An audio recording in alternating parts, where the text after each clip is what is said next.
Ассаляму алейкум, дорогие телезрители. В эфире телеканала «Миллет» программа «Стратегия развития». Своим профессиональным трудом и виртуозной дирижерской работой он внес значительный вклад в развитие крымско-татарской культуры. Вот уже 23 года. Он бессменный руководитель оркестра Крымско-татарского государственного академического музыкально-драматического театра.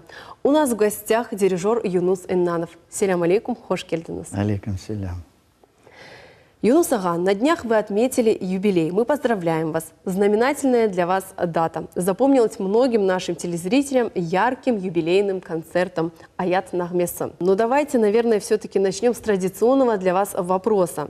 В какой момент вы решили, что свяжете жизнь именно с музыкой?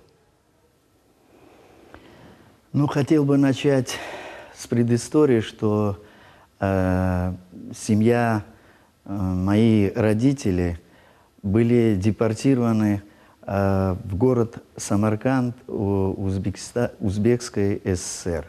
Я родился в 1964 году, 15 апреля в городе Самарканд. В 1965 году мы переехали в город Крымск Краснодарского края, где и я начал свою музыкальную карьеру.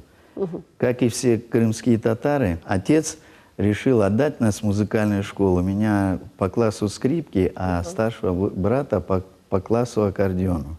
Ну, еще хотелось отметить то, что у нас была музыкальная семья.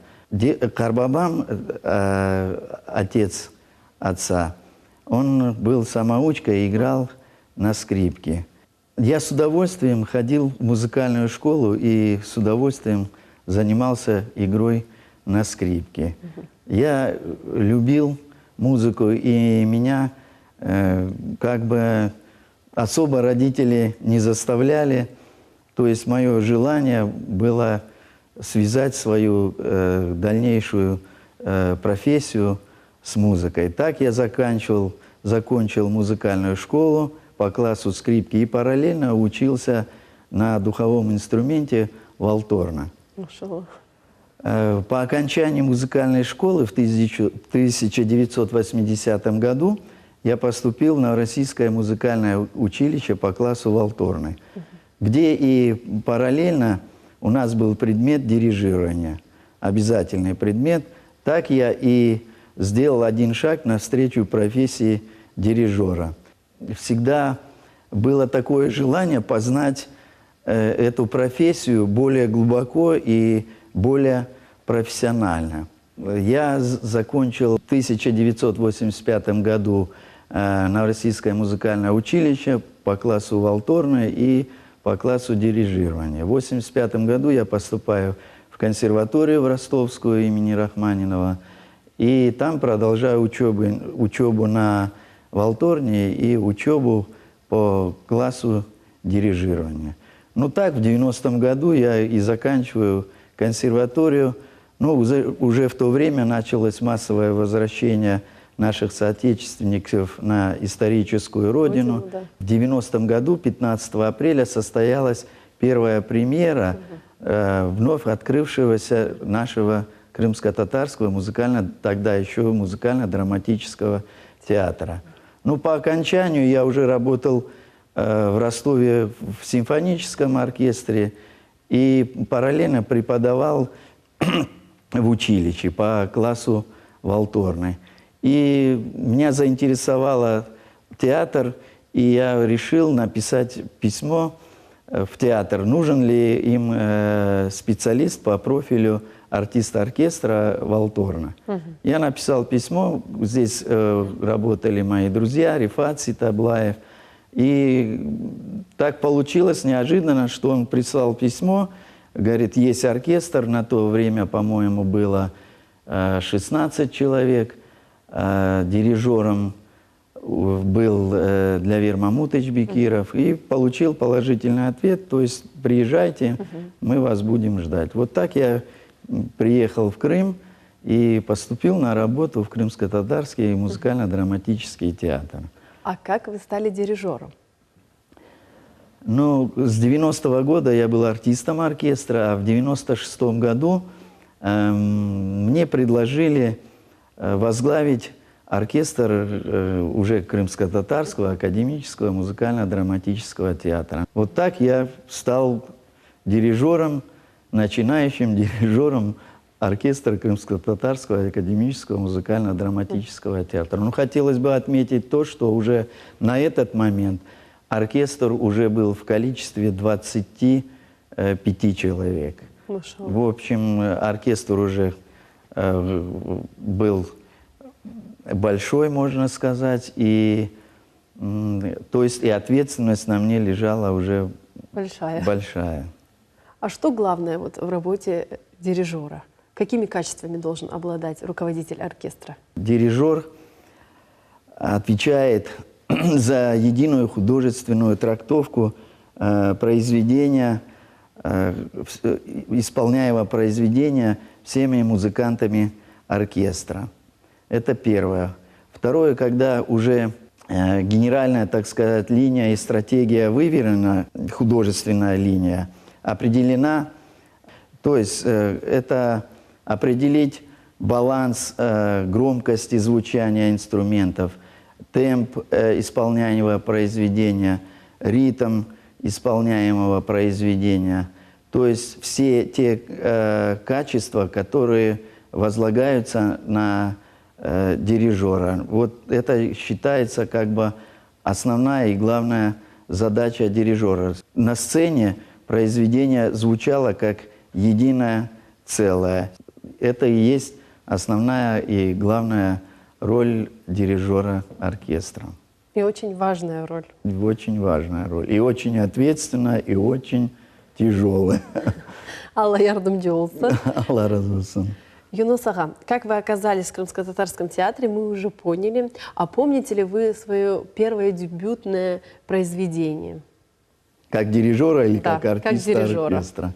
Ну, первая дебютная большая такая музыкальная работа – это концертная программа под названием «Ойнаик Кулиек», автором которым являлся композитор Илья Стемирович Бахшиш. Вот это была самая ответственная и дебютная моя масштабная работа, потому что на тот момент автор был живой, и мне с превеликим, вот я всегда с превеликим таким удовольствием вспоминаю эти минуты, когда мне довелось соприкоснуться с творчеством этого гения крымско-татарской музыки, классической музыки, хотел бы отметить так. Юнус ага, расскажите о музыкантах вашего оркестра. Кто эти люди? Какие у вас взаимоотношения с коллективом? Ну, хотелось бы отметить в первую очередь, что это все профессионалы с большой буквы. Все музыканты окончили консерватории. Кто Московскую консерваторию, Гнесинскую музыкальную академию, кто Ташкентскую консерваторию. Пришла молодежь, вот у меня ребята-скрипачи, они окончили Ростовскую консерваторию, один мальчик, и девочка закончила Казанскую консерваторию.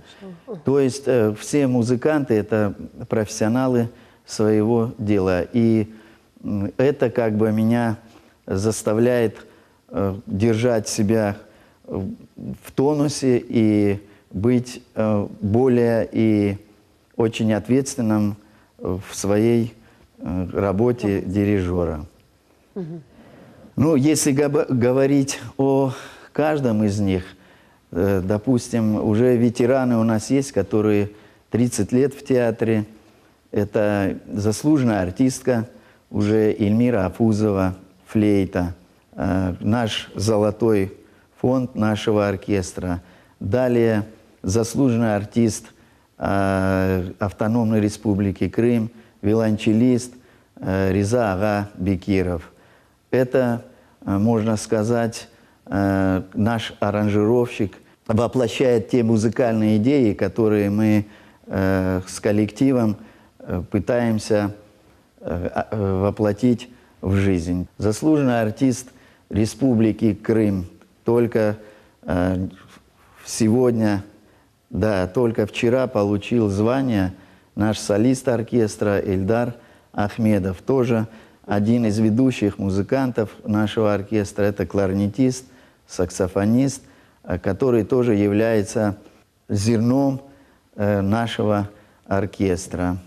Далее заслуженный артист, у меня можно перечислять их, но при мне их стало 5 заслуженных артистов Республики Крым. Поэтому я всех перечислил, не знаю, по-моему, такой же достойный коллектив, да. И мне приятно это говорить, и я этим очень горжусь и люблю не только золотой фонд, хотя у меня все музыканты, это золотой фонд оркестра, и не только оркестра, но и театра. Я надеюсь, что меня поддержат мои дорогие коллеги. Непременно. Юнус ага, что касается репертуара, как он формируется? По определенным принципам и насколько он широк?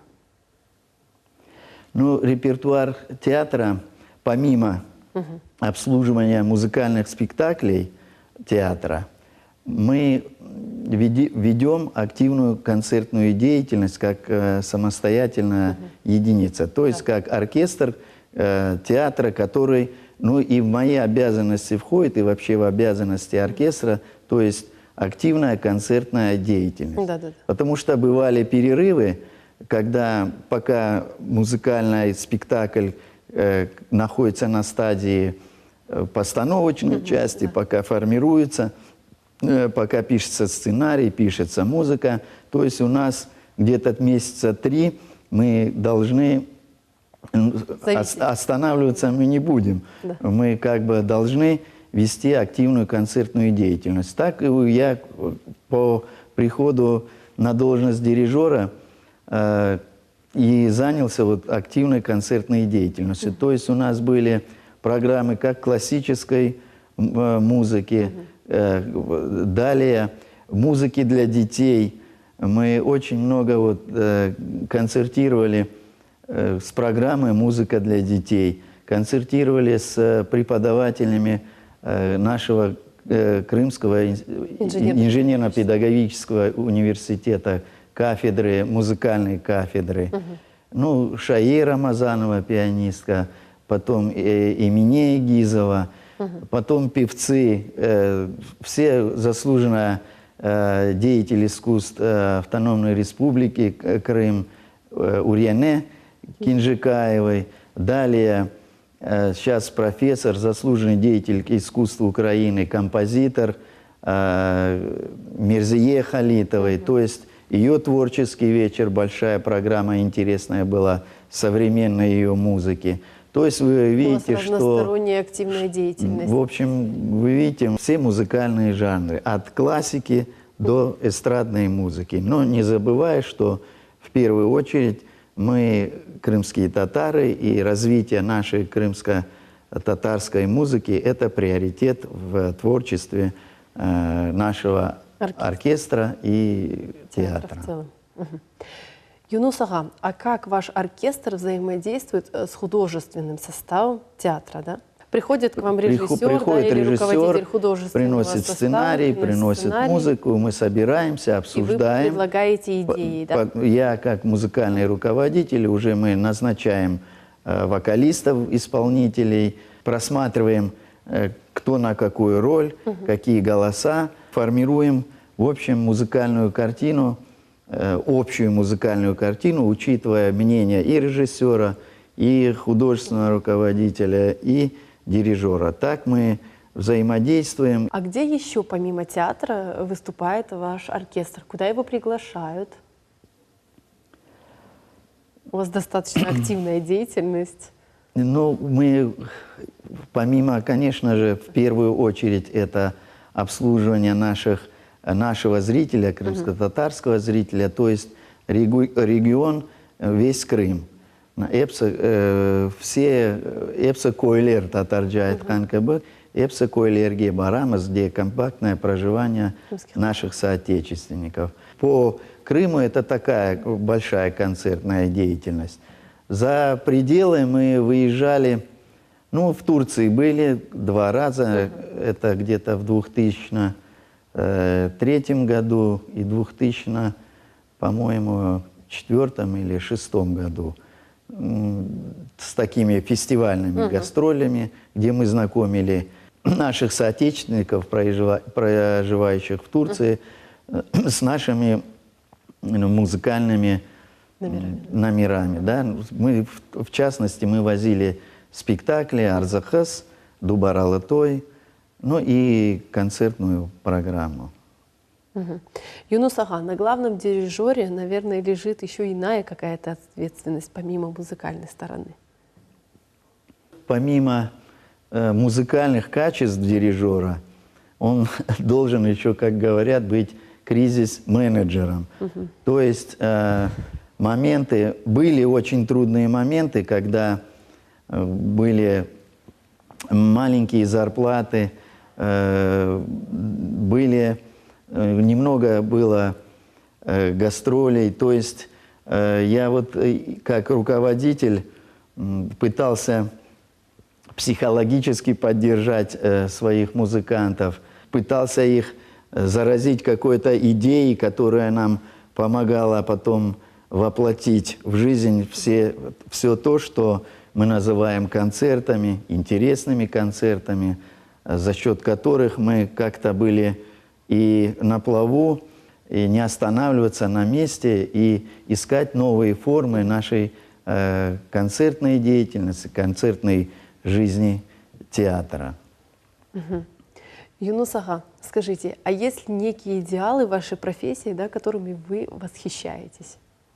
Идеалы в моей профессии, я сразу же хотел отметить, это, конечно, наши крымско-татарские профессионалы, композиторы. Когда еще живя там в Крымске, ну, в Новороссийске, когда были время учебы, я не сталкивался, я слышал, потому что был один сборник, привезли с Узбекистана, тогда вышел сборник «Хайтарма», и я с превеликим удовольствием рассматривал и изучал нашу крымско-татарскую. То есть впервые я столкнулся с профессиональной крымско-татарской музыкой. Но уже по возвращению сюда на родину, в Крым, и когда я, придя в театр, увидел этих профессионалов, то есть титанов нашей музыки, таких как Ильяс Ага Бахшиш, таких как Эдем Налбандов, Февзи Алиев,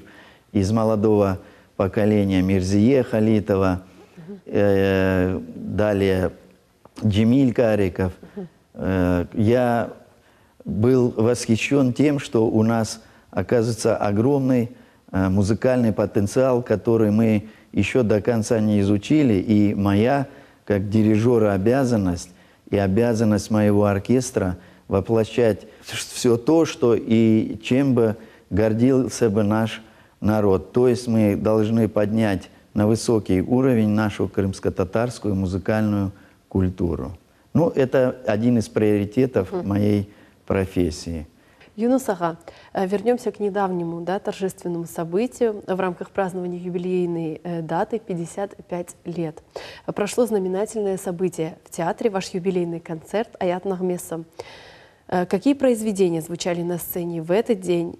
Кто пришел вас поздравить?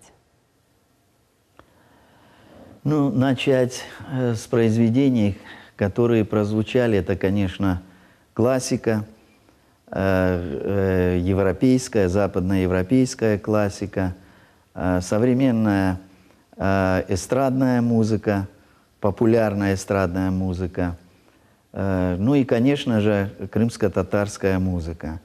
Ну, я хотел бы сказать и слова большой благодарности режиссеру-постановщику, заслуженному работнику культуры Республики Крым Эльмару Аблаеву, который своим трудом, ну, одно дело репертуар, какая музыка звучит, но другое дело, как была поставлена режиссура, как, во-первых, были великолепные ведущие, это одни из ведущих наших артистов, заслуженная артистка Украины Алие Тимиркаяева, заслуженный артист Республики Крым, Автономной Республики Крым Эшреф Ягьяев, ведущие актеры нашего театра Рифат Ситаблаев, Сусана Барабашева, Уларга Дастима Айтмага, Чок Савумас. Конечно же, и всем участникам этого мероприятия, балету нашего театра и вообще всему руководству, администрации в лице нашего директора Мильгазиевой Мечды Джаферовны за такую профессиональную, большую проделанную работу, которая оставила неравнодушными такое количество... Практически никого. Практически Думаю, никого.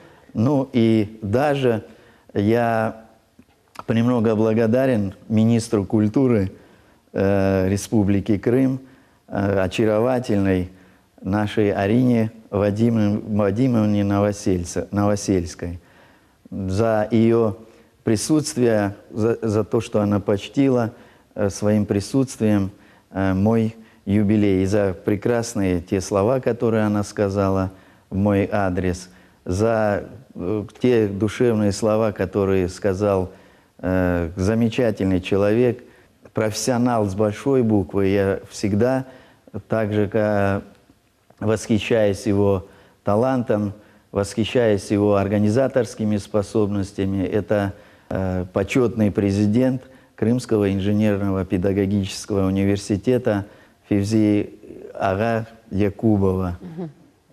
За его теплые слова, за его пожелания. Спасибо, что он мне в свое время доверил преподавательскую работу в своем университете на музыкальной кафедре. Теплые слова в мой адрес были сказаны и доцентом музыкальной кафедры Рустемом Зевриевичем Коморджи, Сервет Якубовичем. В общем, большое-большое им спасибо. Аллах Ларга Салук Берсен. Кого, может быть, забыл, чок сызге салыңыз. Аллах сызге Салук Берсен. Это был незабываемый вечер, Юнус ага. Юнус ага, скажите, какие творческие планы на ближайшее время у Крымско-Татарского академического музыкально-драматического театра? Ближайшие планы сейчас в музыкальной части музыкальных спектаклей сейчас будет готовиться, не знаю, опять-таки режиссер Эльмар Аблаев будет, у него есть задумка поставить музыкальную комедию, такую уже большую музыкальную комедию. Не знаю, это пока в перспективе. Далее сейчас восстанавливается спектакль «Акмечит Гитлера». Сонды мероприятия, которые приурочены к Дню депортации. И далее, конечно же, новые концертные программы, которые мы сейчас будем разрабатывать и воплощать эту творческую идею в жизнь. Но, как сказала Арина Вадимовна, хотел бы подчеркнуть, с таким бриллиантом, то есть бриллиант театра «Оркестр», я думаю, будет еще много интересных программ. Я опять-таки хочу большое-большое саул сказать моим артистам оркестра. Может быть, я кого-то не перечислил, не поднял на должную, так сказать, высоту, но я искренне их люблю и хочу им всем пожелать здоровья за то, что они столько лет вместе со мной, рядом, помогают мне, я им помогаю, а они мне помогают. Поэтому это дорогого стоит, и я их всех люблю. И в конце нашей беседы хотел бы поблагодарить основных моих главных вдохновителей, пожелать им Аллаху Ларга Салук Берсен, это моих родителей и, конечно же, мою супругу, которая всегда рядом со мной. Ну и, пользуясь случаем, хотел бы пригласить на повторный юбилейный концерт программы «Аят Нагмеса», который состоится 7 мая в 18:30 в театре Крымско-Татарского академического музыкально-драматического театра, художественный руководитель которого Эльдар Джилилов. Юнус Ага, çok sağ olun, что пришли, украсили нашу беседу. Нам было очень приятно видеть в нашей студии вас. На этом у нас все. Это была программа «Стратегия развития». Следите за нашими эфирами.